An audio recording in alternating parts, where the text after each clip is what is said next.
continuamos en Irradiador Estridencial y ya llegamos a esta parte del programa que es como el plato fuerte porque es la entrevista con dos proyectos que ya platicábamos, pueden parecer hasta cierto punto opuestos. Erika Argudín viene a platicarnos sobre su más reciente publicación Promesas de Medianoche, Afelio, y también está con nosotros Bella Brown, que viene de una editorial llamada Nieve de Chamoy, que me gustó bastante el proyecto de su novela Sacrificio, que también es un proyecto bien distinto y que tiene todo pues un trasfondo bastante interesante. Así que pues muchas gracias por estar aquí esta tarde, Erika, Bella. ¿Cómo están? Gracias por la invitación, muy bien. A ver, Erika, vamos a empezar, así como en el debate presidencial. Ok. Ya Bueno. de los chistes el locutor. Claro, eso es troleo siempre nivel. hay que hacerlo mientras Estamos estábamos en el corte, ya aprovechándonos desde el principio. Promesas de Medianoche, Afelio. Es tu más reciente publicación. Me parece que salió con esta editorial llamada Le, Argentina. Es una indagación de alguna forma sobre el amor, sobre temas difíciles como la depresión, el autocastigo, sobre qué promesas uno puede encontrar en el amor real. Esta editorial también tiene una línea bastante definida en cuanto al tipo de libros que se buscan, al tipo de libros que también tú escribes. Platícanos más acerca de tu propuesta. ¿Por qué deberíamos leer Promesas de Medianoche? Bueno, básicamente Promesas de Medianoche efectivamente es una novela romántica. Va como englobada en lo que son las novelas románticas de vampiros. Pero finalmente el trasfondo de esa misma novela es el problema de la depresión y básicamente del suicidio, que es un tema que socialmente no se habla. Y pega mucho en ciertas edades, no nada más en la adolescencia. También habemos personas un poquito más mayorcitas que tenemos ese problema. Y es una forma de plantearlo, ¿no? De abrir el tema. Si no lo abres, jamás lo puedes atender a tiempo. Y básicamente también toco el tema... todo el mundo dice, es una novela romántica de vampiros y se toca solamente el tema de la pareja, del amor de pareja. Y hay infinidad de amores, independientemente del de la pareja. Y como que siempre nos centramos en lo que no tenemos y no en lo que sí tenemos. Y bueno, básicamente va por ahí. Y también está con nosotros esta tarde Bella Brown para platicarnos sobre Sacrificio, una novela que además empieza con un personaje que huye, ¿no? O sea, creo que eso ya da bastante como ganas de continuar en la lectura, porque las primeras páginas son atrayentes, ¿no? Alguien que está huyendo, uno no sabe muy bien si huye de su pasado, si huye de lo que le va a pasar, si huye de sí mismo, ¿de qué está huyendo? Cuéntanos, Bella Brown. Además, un proyecto, Javier Medina Bernal, que colabora también contigo, tienen una banda llamada Brahma, ¿no? Entonces, hacen las presentaciones además con música. Yo no me imagino, o sea, estuve leyendo estas primeras páginas, no me imagino esto con música. Así que cuéntanos sobre tu proyecto. ¿Por qué deberíamos leer Sacrificio? Bueno, no deberían, es lo primero que hay que decir. Lo segundo es que sí, las primeras páginas son atrayentes, pero lo que sigue ya no tanto. No.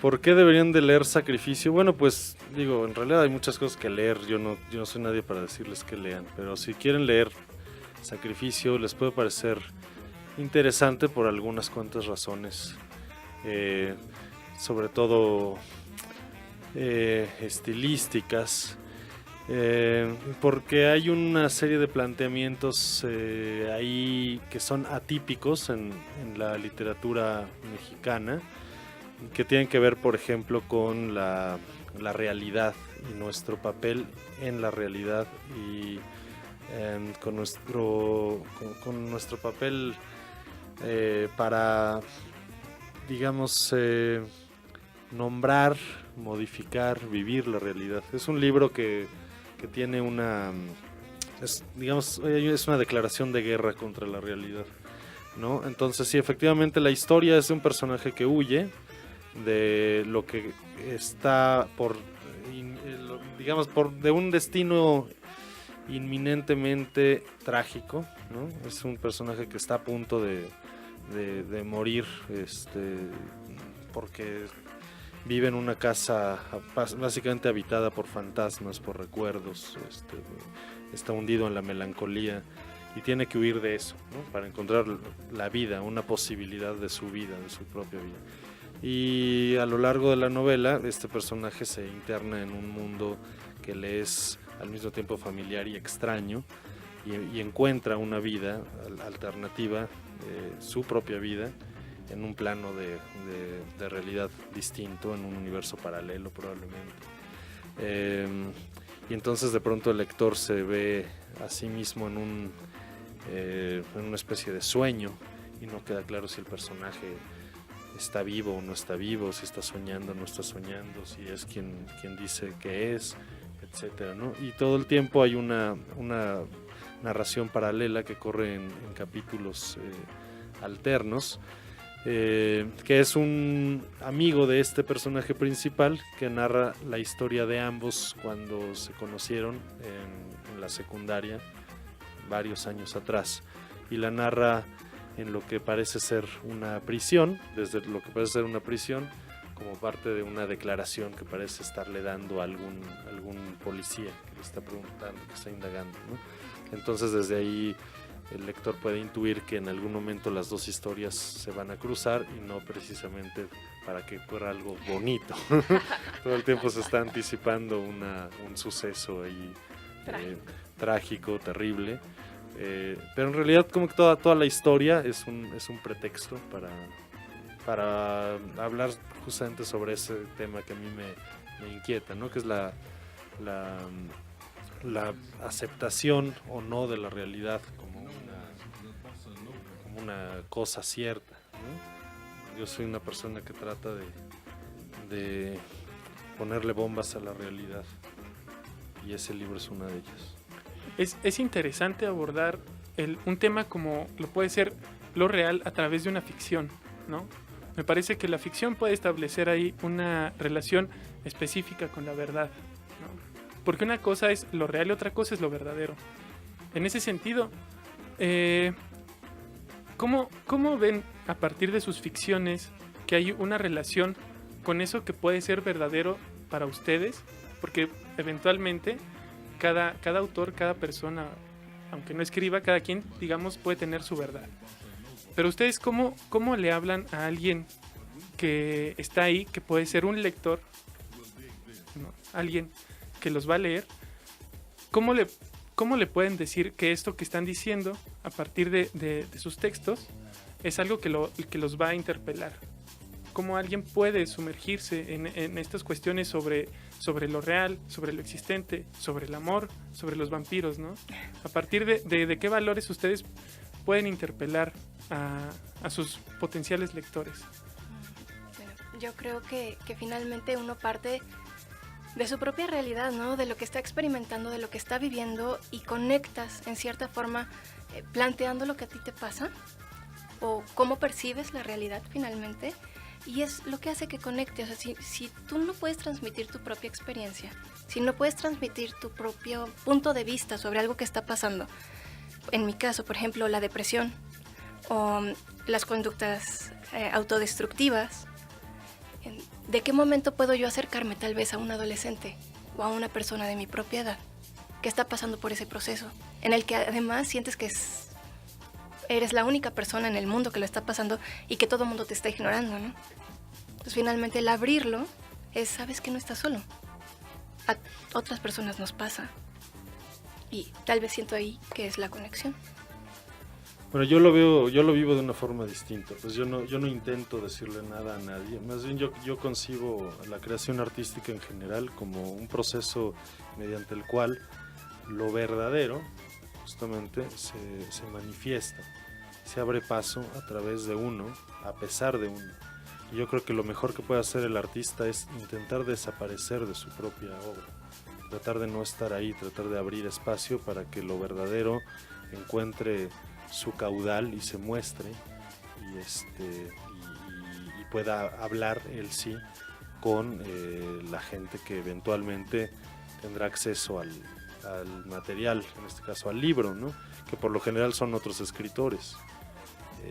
Un escritor suele dialogar con otros escritores, y con esa fuerza intangible, innombrable, inconmensurable que nos trasciende, que nos precede,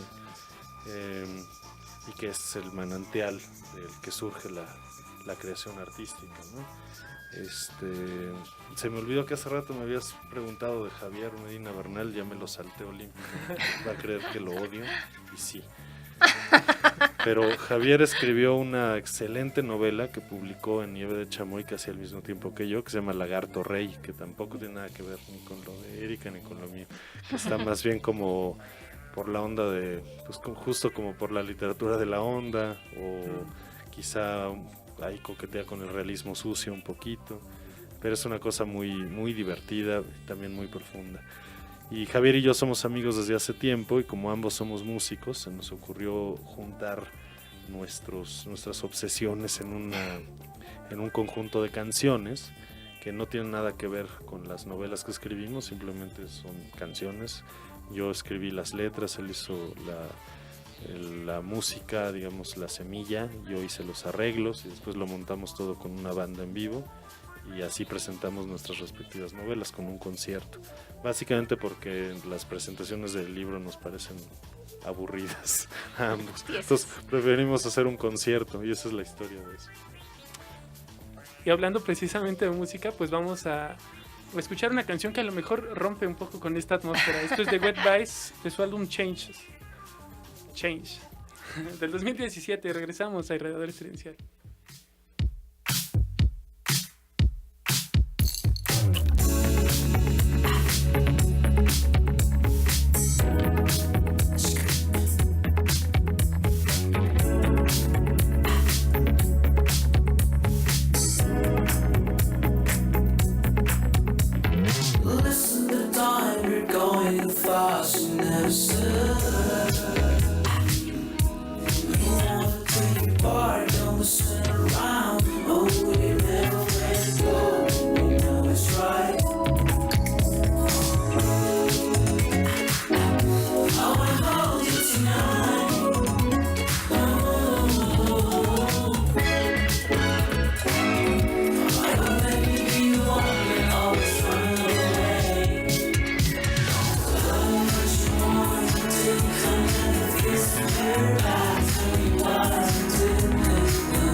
Es investigador del Instituto de Investigaciones Filosóficas de la UNAM y ha dedicado gran parte de su vida a pensar sobre grandes intelectuales de la talla de Octavio Paz o Efraín Huerta, poetas modernos de México. Sheridan, además de dar clases e investigar y publicar ensayos académicos, se dedica a escribir cuentos, ensayos y crónicas, con un ácido y crítico sentido del humor. Por muchos años publicó en Sábado, el suplemento cultural del diario 1+1. Después siguió su carrera en Letras Libres. Ha escrito una novela titulada El Dedo de Oro y un guión cinematográfico, Cabeza de Vaca. Viaje al centro de mi tierra. Uno de sus libros de crónicas más divertidos y arriesgados, donde repasa y critica aquellos angustiosos gastos de los diputados y senadores.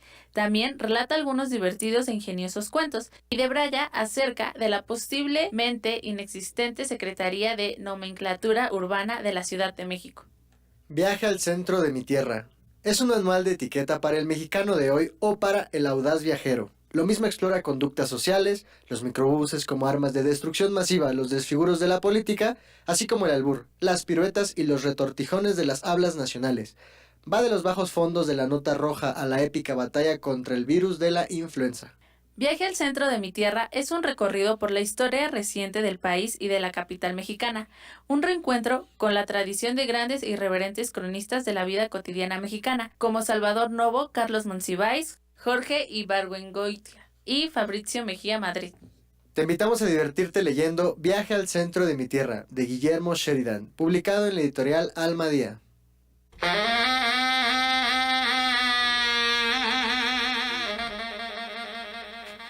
Continuamos en Irradiador Estridencial. Perdón, me estabas preguntando sobre el libro de Guillermo Sheridan.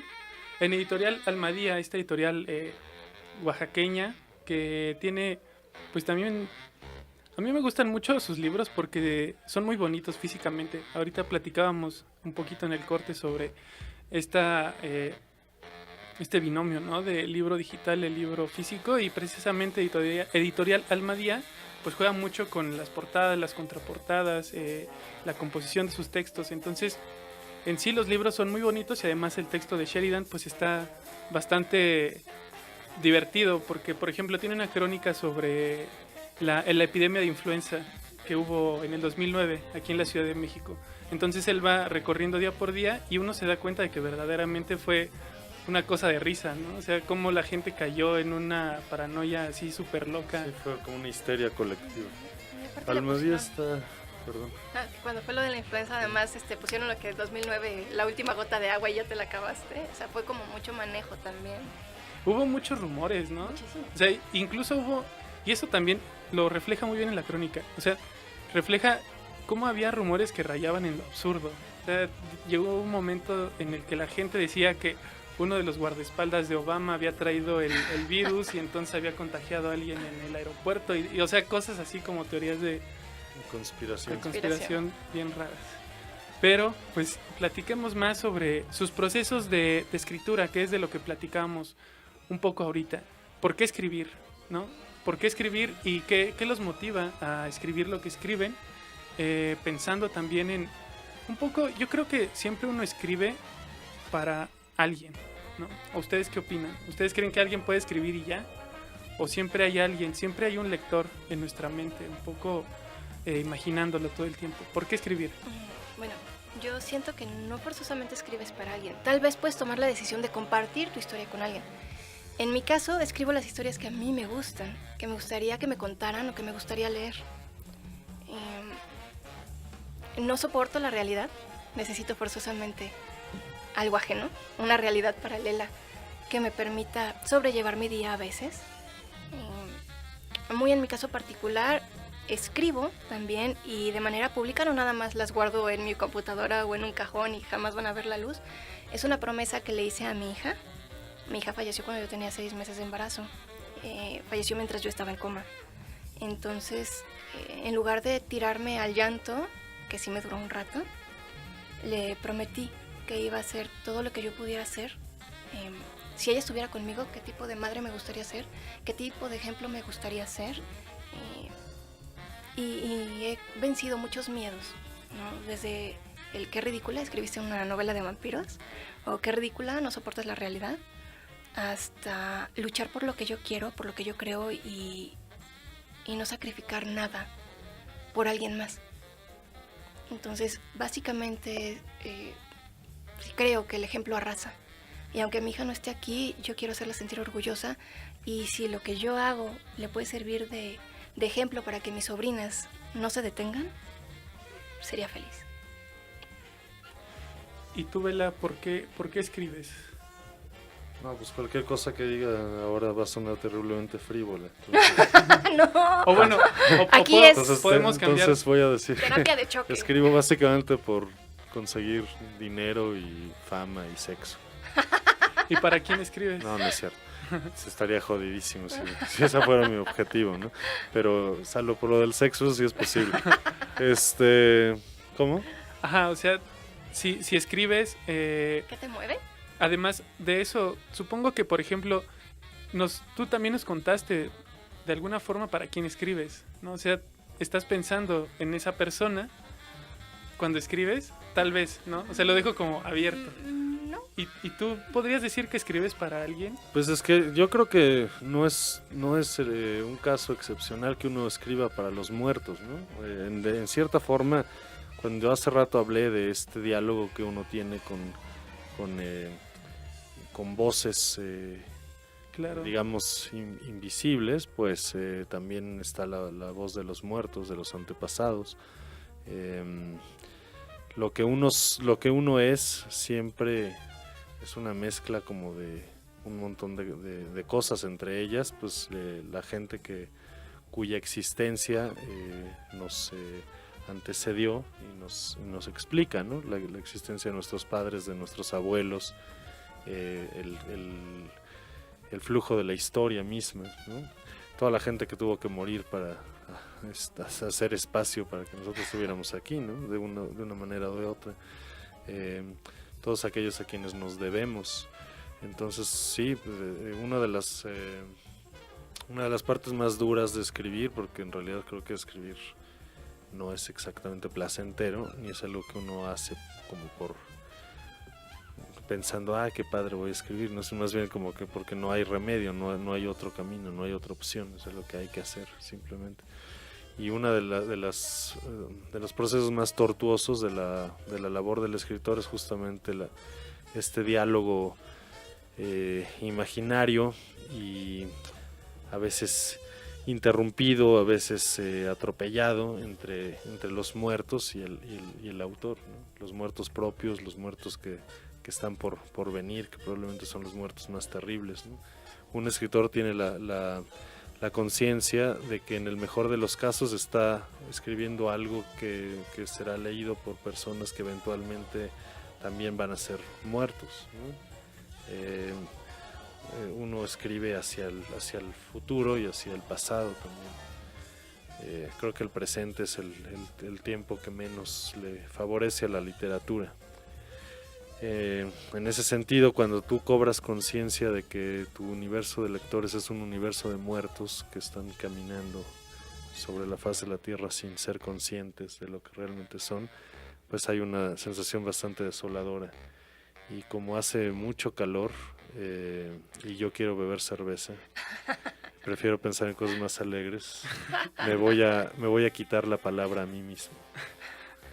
Bueno, me parece además muy puntual porque precisamente el tiempo se nos ha estado terminando esta tarde con esta charla. Extendemos otra vez la invitación. Vela Brown, Sacrificio, novela publicada en Nieve de Chamoy. Erika Argudín, Promesas de Medianoche, Afelio, en la editorial Le, para que lo busquen en librerías a través de internet. También aparten su libro, bajen su libro digital. Y pues nos despedimos. Muchas gracias, Erika. Muchas gracias, Vela. Muchas gracias. Muchísimas gracias. Nos escuchamos la próxima semana. Esto que suena es de los Flaming Lips, los labios flameantes. Yoshimi Battles de Pink Robots, especialmente para Michelle, que no puede estar esta tarde, pero que se quede con esta canción. Nos vamos.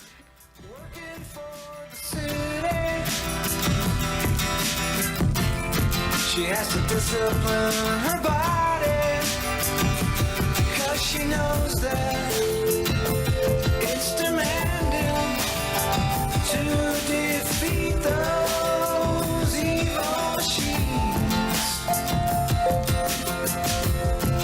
I know she can beat them. Oh, Yoshimi, they don't believe me. But you won't let those robots eat me, Yoshimi. They don't believe me. But you won't let those robots defeat me. Those evil-natured robots, they're programmed to destroy us. She's gotta be strong to fight them. So she's taking lots of vitamins, 'cause she knows that it'd be tragic if those evil robots win. I know she can beat them. Oh, yeah, she may. They don't believe it, but you won't let those robots defeat me. Yeah, she may. They don't believe it, but you won't let those robots eat me. Yeah, she may.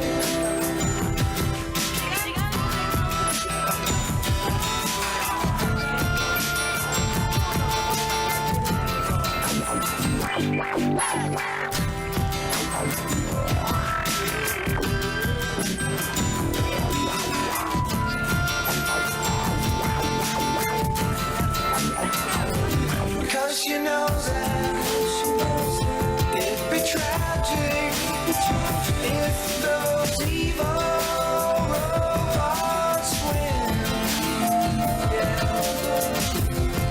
I know she can beat them. Oh, Yoshime, they don't believe me, but you won't let those robots defeat me. Yoshime, they don't believe me, but you won't let those robots defeat me. Yoshime, they don't believe me, but you won't let those robots eat me. Yoshime, they don't believe me, but you won't let those robots eat me. Yoshime.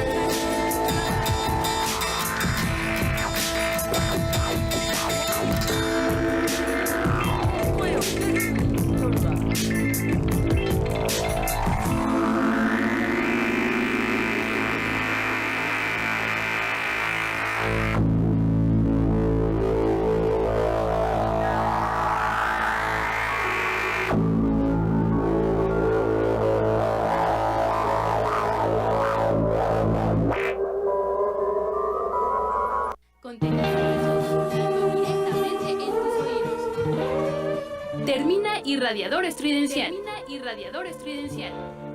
Contenido impreso sonando directamente en tus oídos por CCEMX Radio.